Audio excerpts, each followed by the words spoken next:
Welcome back. So glad you're here. Jump to the section that you're interested in. Today's episode is Genesis chapters 25 and 26.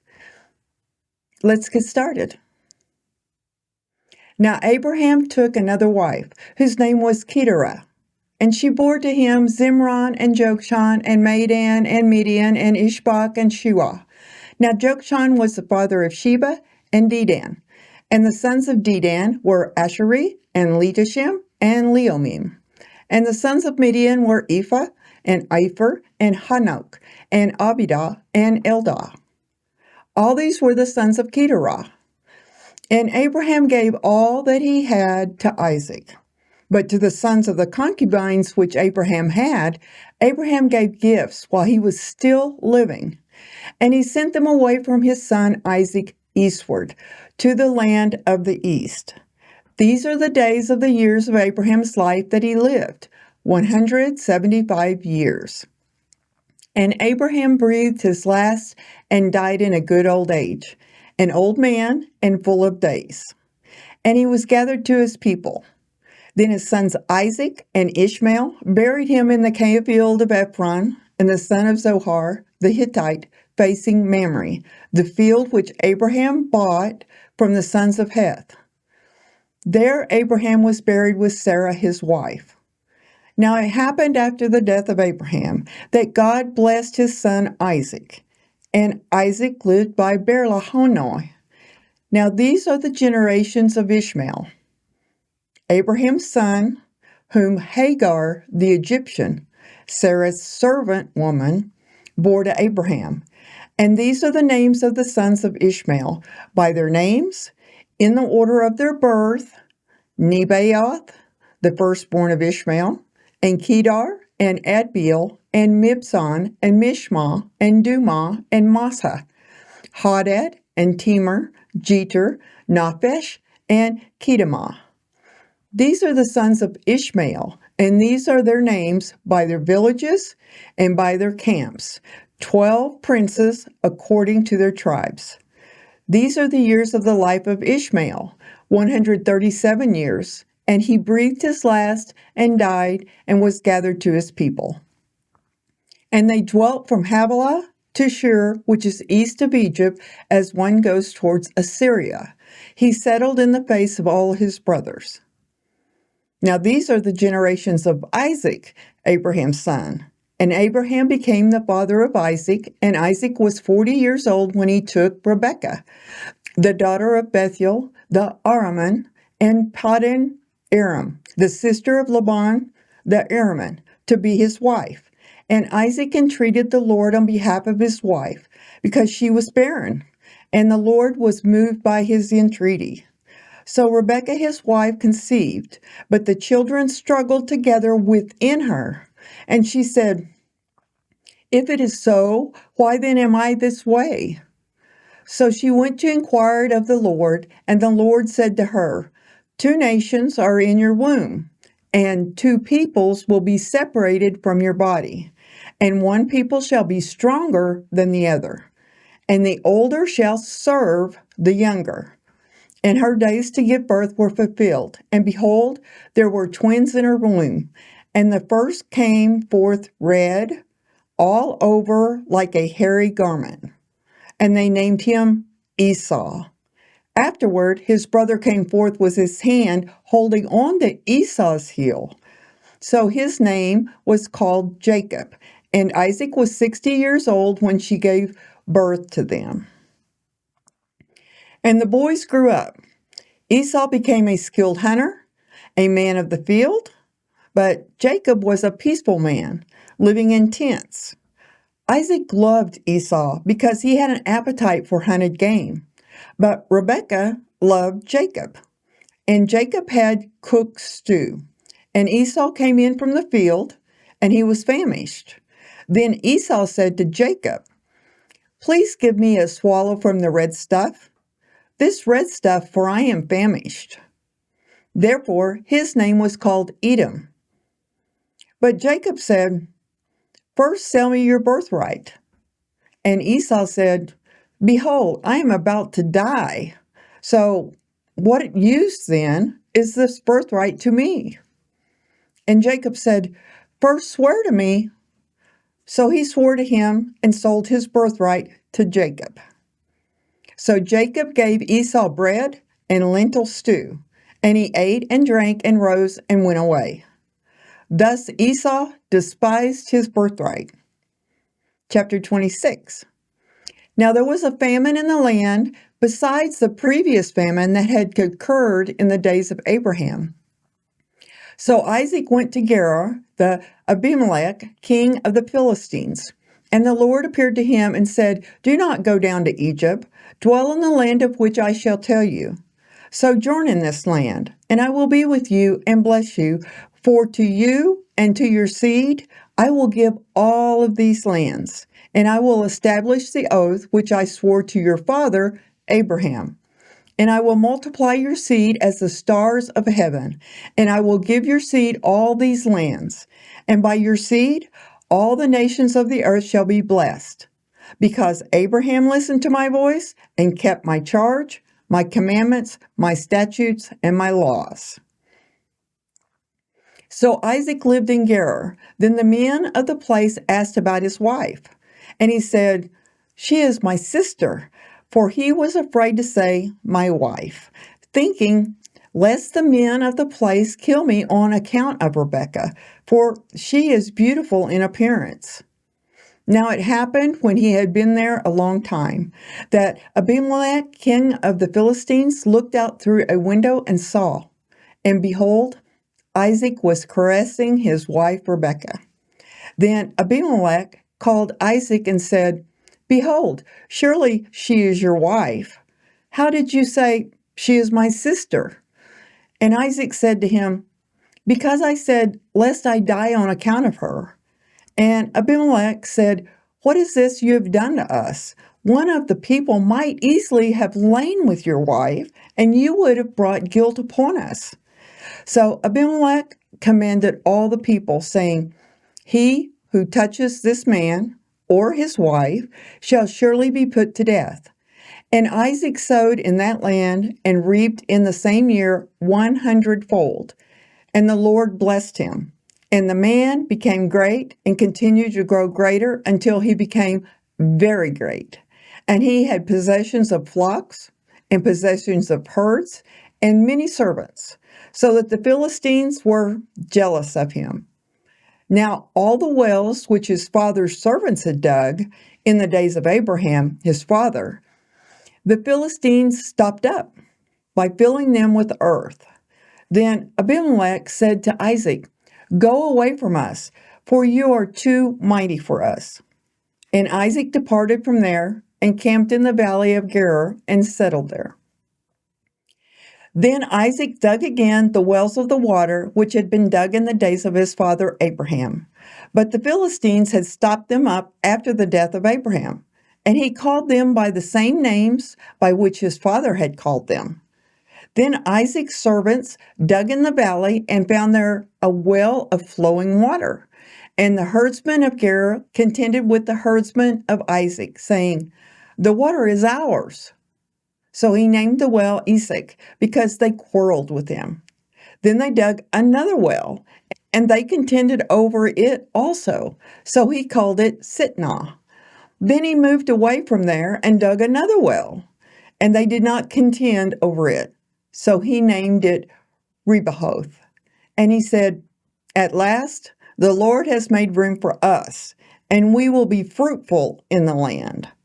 And he went up from there to Beersheba. And the Lord appeared to him that night and said, "I am the God of your father Abraham.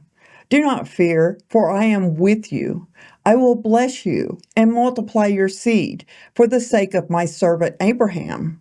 So he built an altar there and called upon the name of the Lord and pitched his tent there, and there Isaac's servants dug a well. Now Abimelech came to him from Gerar, and his advisor Azuzath and Phicol, the commander of his army. And Isaac said to them, "Why have you come to me, since you hate me and have sent me away from you?" Then they said, "We see plainly that the Lord has been with you. So we said, let there now be an oath between us, between you and us, and let us cut a covenant with you, that you will do us no harm, just as we have not touched you, and have done to you nothing but good, and have sent you away in peace. You are now the blessed of the Lord." Then he made them a feast, and they ate and drank. In the morning they arose early, and each swore to the other. Then Isaac sent them away, and they departed from him in peace. Now it happened on that day that Isaac's servants came in and told him about the well which they had dug, and said to him, "We have found water." So he called it Sheba. Therefore, the name of the city is Beersheba to this day. And Esau was 40 years old, and he took as a wife Judith, the daughter of Beeri the Hittite, and also Basemath, the daughter of Elon the Hittite. And they brought bitterness to Isaac and Rebekah. Genesis 25 begins with the death of Abraham, the patriarch whose legacy would continue through his son Isaac. After Abraham's burial, Isaac inherits not only the material wealth, but also the covenant blessing that God had promised to Abraham. This marks a significant moment in the story, a shift from Abraham's leadership to that of Isaac, who now carries forward God's promises. Isaac's life begins with challenges, the first being the infertility of his wife Rebekah. For years, they prayed for children, a reflection of the struggles Abraham and Sarah faced. Isaac's trust in God's timing is apparent, and after years of barrenness, Rebekah finally conceives. However, her pregnancy is problematic, and she seeks God's guidance. God reveals that two nations are in her womb, with the older serving the younger. This prophecy is significant as it subverts the cultural norm of where the firstborn typically inherits the birthright. When the twins, Esau and Jacob, are born, their rivalry is immediate. Esau, the firstborn, is described as a skilled hunter, while Jacob, who emerges grasping Esau's heel, is portrayed as a quieter man, prone to strategizing. The tension between them grows when Esau, famished after a day of hunting, trades his birthright to Jacob for a bowl of stew. This impulsive decision, made out of hunger and frustration, exemplifies Esau's disregard for the long-term value of his birthright. In contrast, Jacob, calculating and opportunistic, takes advantage of his brother's weakness. Through his actions, introduce ethical ambiguity into the story. As Isaac's story unfolds in Genesis 26, we see similar challenges to those faced by his father. A famine forces Isaac to move to Gerar, where he encounters King Abimelech. Fearing for his life, Isaac deceives the king by claiming Rebekah is his sister, a ruse reminiscent of Abraham's own deception. This event highlights Isaac's vulnerability and the recurring theme of deception in the family. Though God intervenes to expose the truth, protecting Isaac and Rebekah. Isaac's time in Gerar is marked by conflict over wells, a vital resource in the arid land. Isaac's approach to these disputes is notably different from his father's. Rather than fighting for the wells, Isaac chooses to move on each time, demonstrating a preference for peace over victory. His peaceful resolution of these conflicts speaks to the importance of humility and adaptability, qualities that will serve him well as he continues to navigate the complexities of his own journey. Throughout these events, one key theme emerges: the ongoing faithfulness of God. Despite Isaac's mistakes and the tension within his family, God reaffirms his covenant with Isaac, ensuring that the promises made to Abraham will be carried on through Isaac's descendants. This divine assurance offers Isaac stability and hope, even in times of uncertainty and conflict. In these chapters, Genesis offers a series of lessons: the importance of trust in God's timing, the dangers of impulsivity, the value of peace in resolving conflicts, and the enduring nature of God's promises. Isaac's story, like that of his father Abraham, teaches us that while the path of faith may be fraught with challenges, God remains faithful to his word, guiding and protecting his people through every trial. These lessons are not only relevant to the people of Genesis, but speak directly to us today, urging us to trust in God's plan, act with wisdom, and resolve conflicts peacefully. The rivalry between Esau and Jacob, the twins, which begins here, will continue to shape the future of the Israelite nation, foreshadowing the long-standing conflict between Israel and Edom. Isaac's decisions, his struggles with faith, his handling of difficult situations reflect the larger journey of Israel as they learn to trust God's promises, even when faced with hardship. Here are 30 things that the average person might not know about light. 1. Light travels at different speeds in different mediums. In a vacuum, light travels at about 186,000 miles per second, but in water or glass, it slows down. 2. Light is both a wave and a particle. This dual nature is known as the wave-particle duality and is a fundamental concept in quantum mechanics. 3. The color of light depends on its wavelength.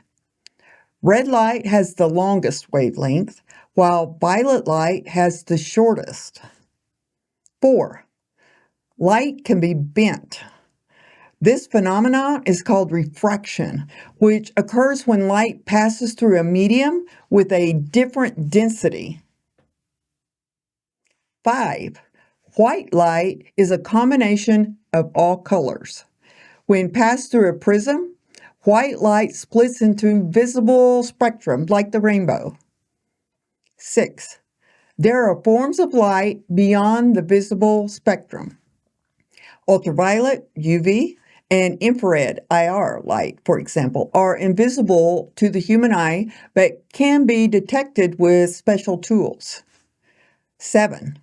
Light doesn't always travel in straight lines.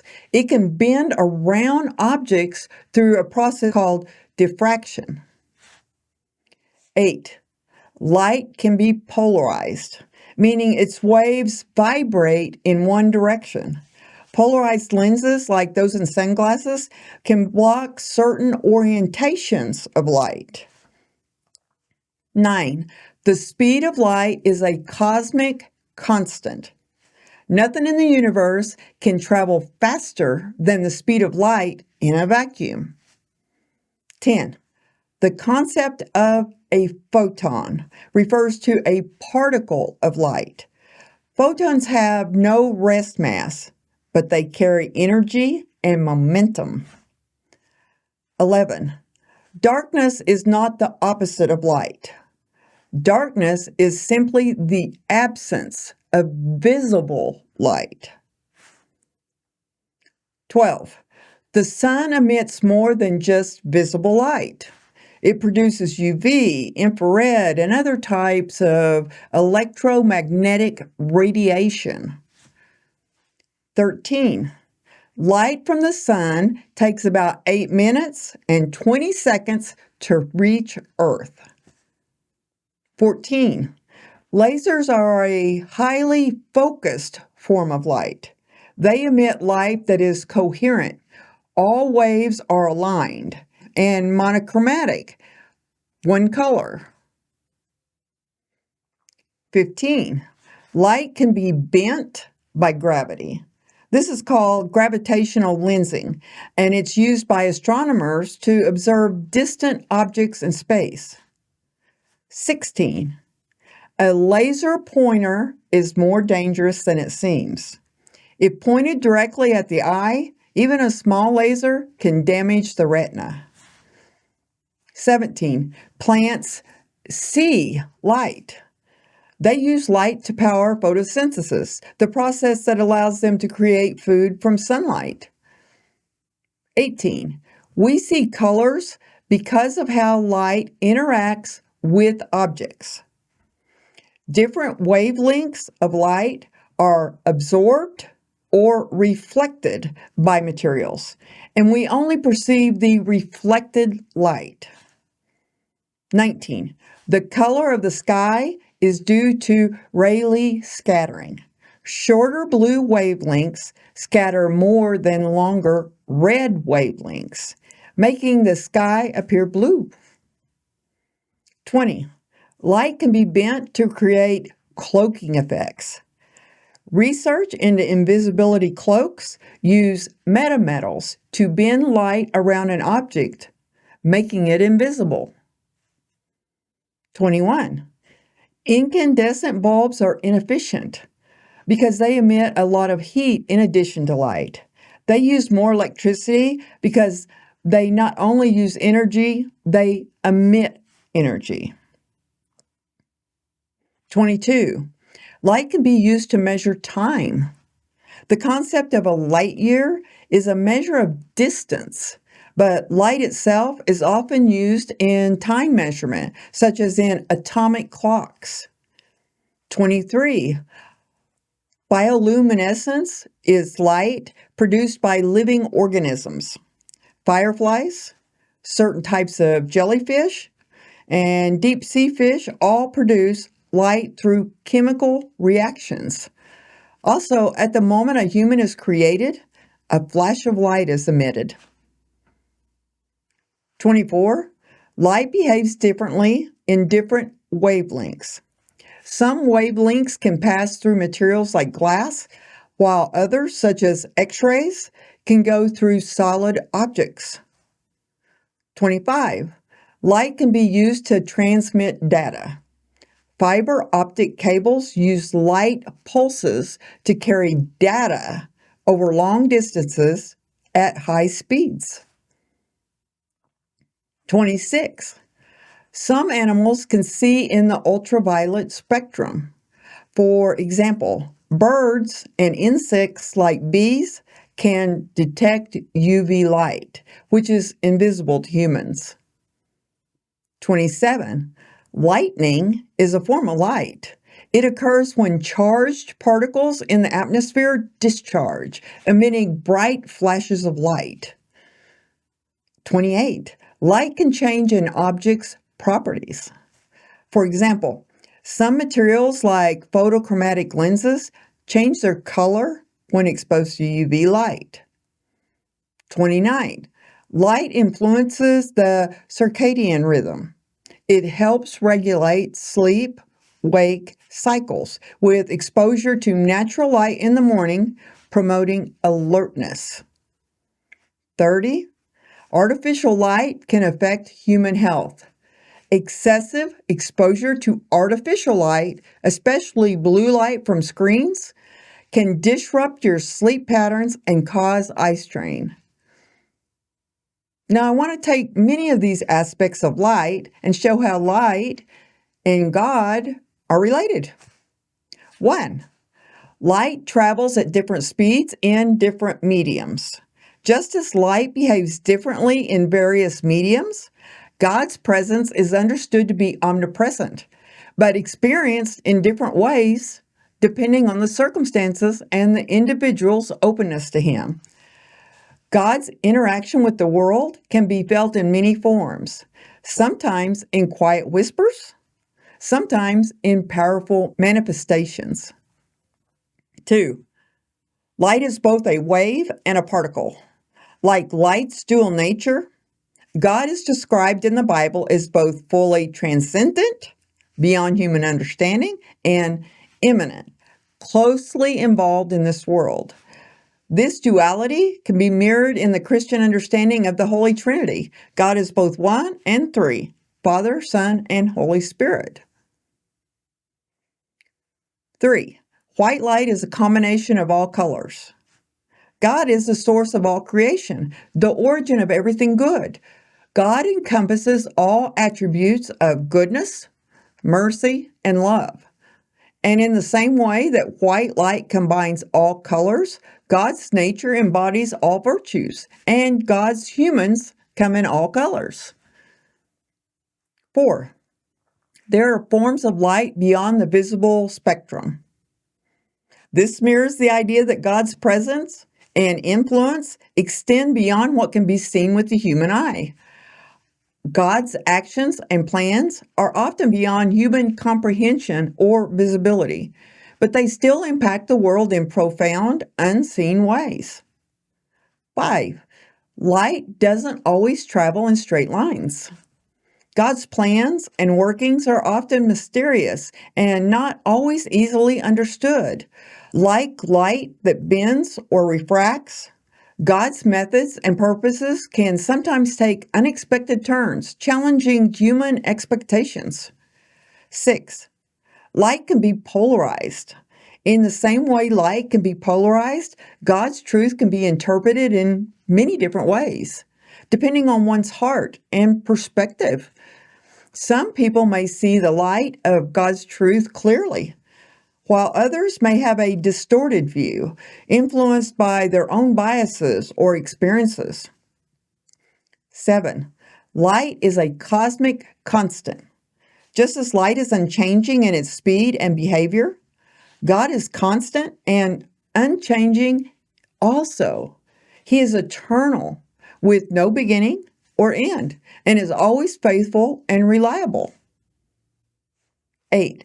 Darkness is the absence of light. Sin is the absence of God's light. Just as darkness cannot exist where light is present, sin and evil are seen as the absence of God's goodness and holiness. 9. The sun emits more than just visible light. In the same way, God's influence is not limited to what can be seen immediately or understood. He is the source of all life, and His presence permeates every aspect of creation, including those that are not immediately apparent to the human eye. 10. Light could be bent by gravity, gravitational lensing. Just as light bends due to gravity, God's influence can bend or transform the lives of individuals, redirecting them towards His will in ways that may not always be immediately obvious. 11. Light is used to transmit data. Light can symbolize the transmission of divine truth. Just as light carries information through fiber optics, God's Word is a form of illumination that brings truth and understanding to those who receive it. Message taken. 12. Bioluminescence. Living organisms producing light. In the Christian tradition, believers are called the light of the world. Matthew 5:14. Just as living organisms can produce light, Christians are called to reflect God's light in their lives through actions, love, and truth. 13. Light influences the circadian rhythm. Just as light regulates physical rhythms, God's presence regulates the spiritual lives of believers, guiding them through their daily lives and providing spiritual rhythm in times of prayer, worship, and reflection. 14. Artificial light can affect human health. Similarly, the absence of God or the choice to live without His guidance is often detrimental to human well-being, leading to spiritual darkness or even illness. 15. Light bends around obstacles, diffraction. In the same way, God's light can penetrate even the most difficult situations. Nothing, no obstacle or trial can completely block out God's love and grace. 16. Light can be dangerous in excess, such as lasers. While God's presence is a source of life and love, the Bible also portrays His holiness as something that is overwhelming for humans to encounter directly, such as in the story of Moses and the burning bush or the vision of God's throne in Isaiah. God's power is overwhelming, just as intense light can be blinding or damaging. Light as God emphasizes His omnipresence, constant nature, ability to penetrate the darkness, and His ability to transform and guide the world. Light can symbolize purity, truth, and the revelation of God's glory, drawing strong parallels with Christian teachings about God's nature. Now let's continue the story of Ellen, light and God, and questions. Remember, Ellen's life wasn't going too great. She had found her sister Hattie's journal and started thinking about asking questions. Her sister's friend Tom had also been sending cryptic messages. The next morning, Ellen woke up with a sense of unease. She didn't know why, but it felt like the world had shifted overnight. The air in her apartment was different, thicker somehow, as though it carried some kind of energy she couldn't explain. She sat up in bed, running her hand through her hair, trying to shake the strange feeling that had settled over her. Her mind was still reeling from the events of the previous night. She had asked the question, where is the truth in the silence? And she felt something happen, not in the room, but somewhere deeper inside of her. Like she had opened a door to something she couldn't close again. Something that wasn't just about the question, it was about her and the way she saw the world. She stood up, walking to the window, looking out at the city below. The streets were the same. The people were the same. But everything felt off. There was a slight vibration in the air, as though the world was somehow out of tune. Ella could feel it now. Something pulling her forward. Something telling her to keep asking, to keep searching. And yet, a part of her resisted. She'd seen that message in Hattie's journal. The more you ask, the more you lose yourself. She shuddered. She didn't want to lose herself, but was that even a choice? Later that afternoon, she was sitting in her office trying to focus on her patients, but the words didn't come out right. She couldn't concentrate. She glanced at her phone only to see a text from Tom, the physicist Hattie had been working with. Tom's message read, "You need to meet me. It's about Hattie. Tonight." Ellen felt a jolt of recognition. Something told her she had to see him. She didn't know why, but it felt urgent. Hattie had been obsessed with light, with questions, and now Tom was telling her it was important. The questions, the light. She quickly texted him back. "What have you found?" No response. That night, Ellen met Tom at a small, quiet cafe. He was already sitting at a corner table when she walked in, his eyes glued to a stack of papers. The moment she sat down, he didn't even look up. His hand shook slightly as he flipped through the pages. She couldn't help but notice how tense he was. Tom was usually the calm, logical one, but tonight, something was different. Ellen asked, "So what's going on? What'd you find?" Tom looked up at her, his eyes wide. There was a deep, almost unsettling urgency in his gaze. Tom replied, "I've been going through Hattie's notes. Ellen, you're not going to believe this, but I think Hattie was onto something huge, something impossible."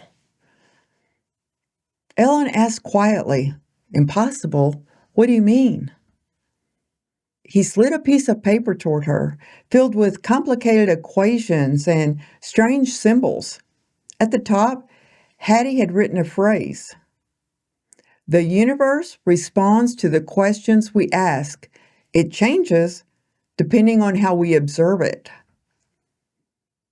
Ellen, reading the note aloud, the universe responds to the questions we ask. What does that even mean? Tom leaned in, his voice barely above a whisper. Hattie wasn't just studying physics. She was studying the way we see the world. She believed that when we observe something, anything, it responds to our questions. It changes. And she was using light as the experiment. Ellen blinked, processing what he was saying, then asked, Light? You're telling me she was studying light by asking questions? Tom responded, Yes. The way light behaves, Ellen. It changes when you look at it. When you ask something of it, Hattie thought if you could manipulate the light, you could manipulate reality. And she was close to proving it. Ellen leaned back in her chair, her heart racing. The idea was insane, but something about it felt real, like something she could believe in. Hattie had always been the one searching for deeper meanings, looking for connections that no one else saw. And now it seemed like she had discovered something monumental. Ellen leaned back and asked curiously, So, what are you saying? That I can change reality just by asking questions? Tom answered, Not just reality, Ellen, the way you perceive it. Hattie believed that if you asked the right questions, you could make the world bend to your will. It's like opening doors that are always been locked and you didn't even know they were there. Tom paused, running a hand through his hair. His voice dropped lower, filled with warning. But Ellen, the more you ask, the more it changes you. Hattie started to lose herself. She couldn't separate what was real from what was just perception. It consumed her. Ellen's chest tightened. Was that what was happening to her? Was she already losing herself? Later that night, Ellen returned to her apartment. The air felt heavy again, as though the weight of the conversation she had with Tom had followed her home. She walked into her living room, the lights flickering as she passed. It wasn't unusual. The lights in her building had always been faulty, but tonight it seemed different. It felt intentional, like the room was reacting to her presence. She grabbed Hattie's journal from the table. She hadn't read it in a few days, but something told her now is the time. She needed to understand what Hattie had discovered. She needed to know what had driven her to this obsession with light and questions. She flipped through the pages, reading Hattie's scribbles. Passionate, chaotic thoughts. One phrase caught her eye. Light is not just something you see. It's something you feel. It moves through you. It changes you. Ellen closed the journal slowly. Hattie had always been intense, but this was different. Hattie had been onto something beyond physics, beyond the visible world.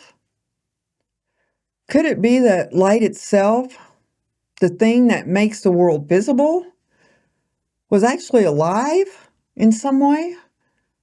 Could it respond to questions? Ellen took a deep breath. She knew what she had to do. She had to ask. She had to see if it worked. She couldn't keep doubting it. If Hattie had found the key to everything, Ellen had to know the truth. She stood up and walked to the center of the room. The lights flickered again. Almost in rhythm with her steps, She closed her eyes for a moment, trying to calm her thoughts. Then softly, almost in a whisper, she said, "What happens when light is no longer contained?" For a moment, there was nothing. No sound, no movement. But then the lights flickered violently. The room seemed to pulse with energy. Ellen staggered back, her heart pounding in her chest. The temperature in the room dropped, and she could see her breath. This wasn't a coincidence. Something was actually happening. She stumbled toward the window, her mind racing. Had she done this? Had her question, her simple, almost foolish question, caused this? The city lights outside shimmered strangely, casting an eerie glow across her apartment. She could feel the presence of something or someone watching her. The feeling of being observed was overwhelming. Then, as if to answer her, a knock came to the door. This is the end of part 2. What happens when the world begins to change right before your eyes? When the questions you ask start to shift everything around you? Ellen's journey has only just begun, and she's about to learn that not all questions should be answered unless you truly want to know the answer. If you don't believe that all things are possible, how can you be a scientist? I've always wondered that. If you rule out possible outcomes, how can you trust your answers? Have you ruled out asking uncomfortable answers because of fear? I'm Meryl, and this is Battleground. Subscribe and share, unless you're afraid. Check out these other ones. If you're interested in the Bible, go this way. And if you're just interested in my rants and trucking stuff, check out here.